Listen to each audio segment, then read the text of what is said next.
जी, तो बताइए आपका क्या प्रॉब्लम है? तो सर क्या है कि खाना हजम नहीं होता मेरा। खाना हजम नहीं होना मतलब इंडाइजेशन हो रहा है।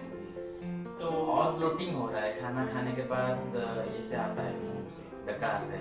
डकार टाइप का। और बहुत दिनों से जलन टाइप, पेट जलन टाइप हो रहा है। खाना खा रहा हूँ और बार बार टॉयलेट जा रहा हूँ, उस टाइप का दिन में 4-5 बार टॉयलेट जाना हो जा रहा है। इसको लेके परेशान हूँ। तो देखिए आपका बेसिक प्रॉब्लम हो रहा है स्टार्ट, और वो हो रहा है एसिडिटी से। तो एसिडिटी क्यों होता है, इसके बहुत सारे कारण हो सकते हैं। पहला कारण तो ये है कि आपका टाइमिंग ठीक नहीं होगा खाने का। अगर वो खाने का टाइमिंग, जैसे कि ब्रेकफास्ट का एक पर्टिकुलर टाइमिंग होता है, वो उस समय में आप ब्रेकफास्ट नहीं कर रहे होंगे, वो एक कारण हो सकता है।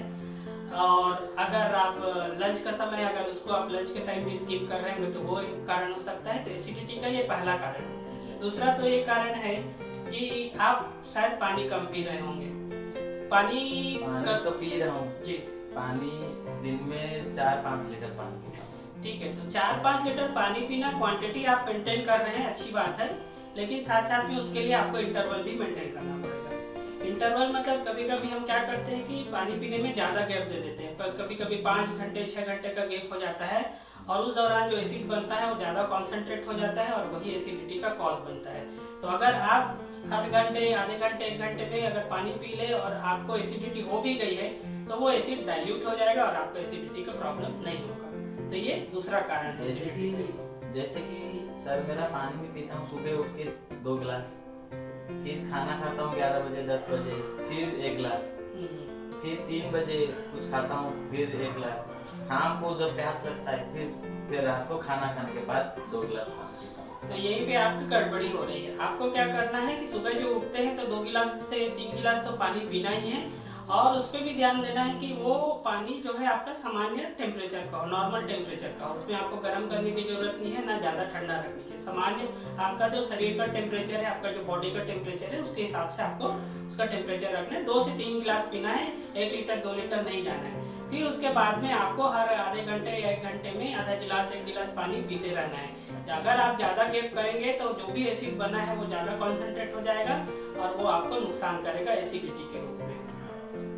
और खाना हजम नहीं हो रहा है। तो देखिए, अगर आपका खाना हजम नहीं हो रहा है, इसका बेसिक रूट कॉज है वो एसिडिटी। क्या होता है, जब कोई चीज खाते हैं हम, उसके लिए पर्टिकुलर अमाउंट में एसिड निकलता है, और वो एसिड अगर यूटिलाइज ना हो तो वो एसिड रह जाता है स्टमक में। फिर हम कुछ देर बाद भी थोड़ा बहुत कुछ खा लेते हैं और वो ज्यादा एसिडिक हो जाता है फूड। वो जो ज्यादा एसिडिक फूड है वो डाइजेशन नहीं होता है, और जो अनडाइजेस्टेड फूड है वो आपका निकलेगा भी नहीं, पेट भी साफ नहीं होगा। तो जो अनडाइजेस्टेड फूड है वो कॉन्स्टिपेशन का कॉज बन जाता है। तो बेसिकली आपका प्रॉब्लम कहाँ से स्टार्ट हुआ, आपका एसिडिटी हुआ, एसिडिटी के कारण इंडाइजेशन हुआ, और इनडाइजेस्टेड फूड जो है वो कॉन्स्टिपेशन करेगा ही, इसीलिए आपका पेट भी अच्छे से साफ नहीं होगा। मैं तो 4-5 बार जा रहा हूँ पेट साफ। देखिए, आपका पेट 4-5 बार जो जा रहे हैं, हो सकता है कि वो जो आप थोड़े थोड़े अमाउंट में खा रहे हैं, या इरेगुलर जो डाइटिंग हो रही है उसके कारण आपको सेंसेशन हो रहा हो, क्योंकि इनडाइजेस्टेड फूड इंटेस्टाइन बेयर नहीं करता है, संभाल नहीं पाता है, तो वो उसको थोड़े थोड़े अमाउंट में बाहर निकाल रहा है। बेसिकली देखा जाए तो आपका पेट अच्छे से साफ नहीं हो रहा है। तो आपको ध्यान देना है कि एक नॉर्मल पर्सन के लिए पेट एक ही बार में ही साफ हो जाता है, उसको दूसरा या तीसरा बार जाना नहीं पड़ता है। तो कहीं ना कहीं जो इनडाइजेस्टेड फूड है वो बार बार स्टमक को, इंटेस्टाइन को, लार्ज इंटेस्टाइन को स्टिमुलेट कर रहे, इसलिए आपको बार बार टॉयलेट का फीलिंग आ रहा है, सेंसेशन आ रहा है। लेकिन उसमें भी आप देखेंगे कि आपका पेट अच्छे से साफ नहीं हो रहा है, संतुष्टि भरा नहीं, सेटिस्फेक्शन नहीं हो रहा होगा। वो तो है। एक बार में कैसे पेट साफ हो, उसके लिए क्या हो सकता है? देखिए, एक बार में तो पेट साफ करने के लिए ये है कि सबसे पहले तो हमको डाइट देखनी चाहिए। अगर आपका डाइट आप टाइम से खा रहे हैं, फूड का कॉम्बिनेशन अच्छे से रख रहे हैं, और आपके डाइट में अगर फाइबर अच्छा है, तो पेट साफ होना चाहिए। ये नेचुरल मेथड है। लेकिन अगर उसके बाद भी अगर आपका पेट नहीं साफ हो रहा है, तो उसके कारण आपको बहुत सारी बीमारियां हो सकती है, प्रॉब्लम हो सकता है आपको स्किन प्रॉब्लम हो सकता है आपको डाइजेस्टिव सिस्टम रिलेटेड प्रॉब्लम हो जाए, हेयर फॉल हो सकता है, ओबेसिटी हो सकता है, और बहुत सारे प्रॉब्लम हो सकते हैं। तो आपको ध्यान देना है कि पेट को पूरा क्लीन करें। अब आपका बॉडी तो एफर्ट नहीं लगा पा रहा है, इसलिए हमको कुछ नेचुरल मेथड है उसका सहारा लेना पड़ सकता है। तो अगर आप चाहते हैं कि आपका जो सिस्टम है वो क्लीन हो जाए, खास करके डाइजेस्टिव सिस्टम है, लार्ज इंटेस्टाइन वो क्लीन हो जाए, तो उसके लिए आप नेचुरल मेथड अपनाइए। जैसे कि आप एनिमा ले सकते हैं, एनिमा से भी पेट साफ होता है, लेकिन एनिमा छोटे पोर्शन को क्लीन करता है और उसकी आदत लग जाती है। नहीं तो आप कोलोन हाइड्रोथेरेपी जैसे ट्रीटमेंट ले सकते हैं। कोलोन हाइड्रोथेरेपी क्या करता है कि ये पूरे आपके लार्ज इंटेस्टाइन को क्लीन कर देता है। इसमें ज्यादा अमाउंट में पानी जाता है और पूरे लार्ज इंटेस्टाइन को क्लियर करके बाहर निकाल देता है। इसका कोई साइड इफेक्ट भी नहीं है। क्या फायदा मिलेगा इससे कोलोन हाइड्रोथेरेपी से पूरा? देखिए, कोलोन क्लीन होना हमारे डिटॉक्सिफिकेशन प्रोसेस का सबसे इम्पोर्टेंट पार्ट है। अगर हम चाहें तो डिटॉक्सिफिकेशन अगर आप प्रोसेस कराना चाहते हैं तो आपको 50% डिटॉक्सिफिकेशन सिर्फ कोलन क्लींजिंग से हो जाएगा। 50 to 70% मान लीजिए।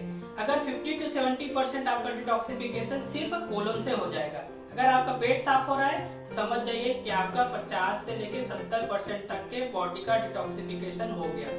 इसीलिए कोलोन हाइड्रोथेरेपी बहुत अच्छा माध्यम बन सकता है और इससे बहुत सारे फायदे भी होने वाले हैं, क्योंकि आपका पेट साफ हो जाएगा तो आपका डाइजेशन अच्छे से हो जाएगा, आपको गैस नहीं बनेगी, एसिडिटी नहीं होगी और उसके अलावा आपको न्यूट्रिशन अच्छे से मिलेगा। क्योंकि क्या होता है कि लार्ज इंटेस्टाइन में बहुत सारे न्यूट्रिएंट्स अब्सॉर्ब होते हैं, वाटर अब्सॉर्ब होता है, तो वो चीजों को अब्सॉर्प्शन अच्छे से कराने के लिए पेट का साफ होना जरूरी है, इंटेस्टाइन का क्लीन होना जरूरी है। जब इंटेस्टाइन क्लीन होगा तो एब्जॉर्प्शन अच्छे से बढ़ेगा, एब्जॉर्प्शन अच्छे से बढ़ेगा तो आपको बहुत सारे डिजीज को क्लियर करने के लिए हेल्प मिलेगा और बहुत सारे डिजीज से प्रिवेंशन भी हो सकते हैं। तो इस बात को आप ध्यान दें। अगर आपका पेट साफ हो रहा है इसका मतलब आप समझ जाइए कि आपका 50 to 60% पेट साफ हो रहा है और डिटॉक्सिफिकेशन प्रोसेस हो रहा है और इससे आप बहुत सारे डिजीज से बच सकते हैं।